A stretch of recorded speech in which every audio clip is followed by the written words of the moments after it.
あそこが爆栄寺ですね。先週に引き続き隅田大橋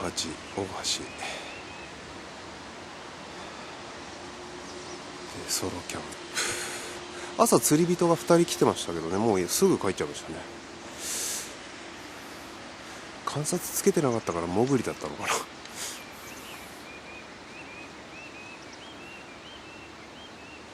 これなんか散歩に来た人だ。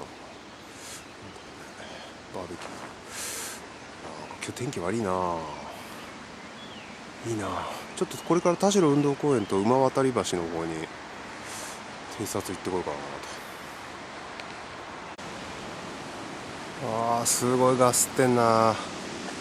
平山大橋。すごいな。こんな感じです。この間爆影したとこですね。またこっちにしようかな。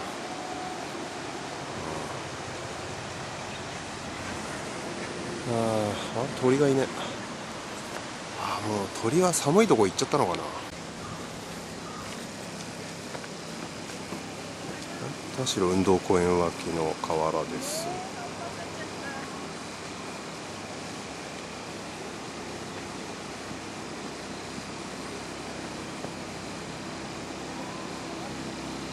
1ヶ月ぶりぐらいか。こ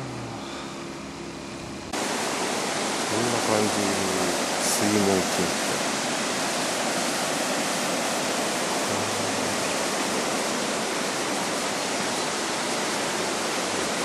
ここは来たことない。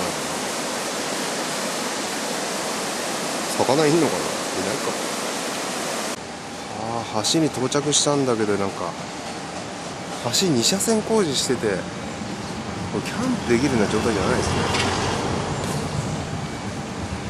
でも釣り人どうやって来たんだろう。降りるとこあんのかな。川は浅くていい感じですけどね。あそこが深いし工事中なんですね。何作ってんだろうこれ。1車線半しかないはずだったんだけど2車線になってるんですね。工事中。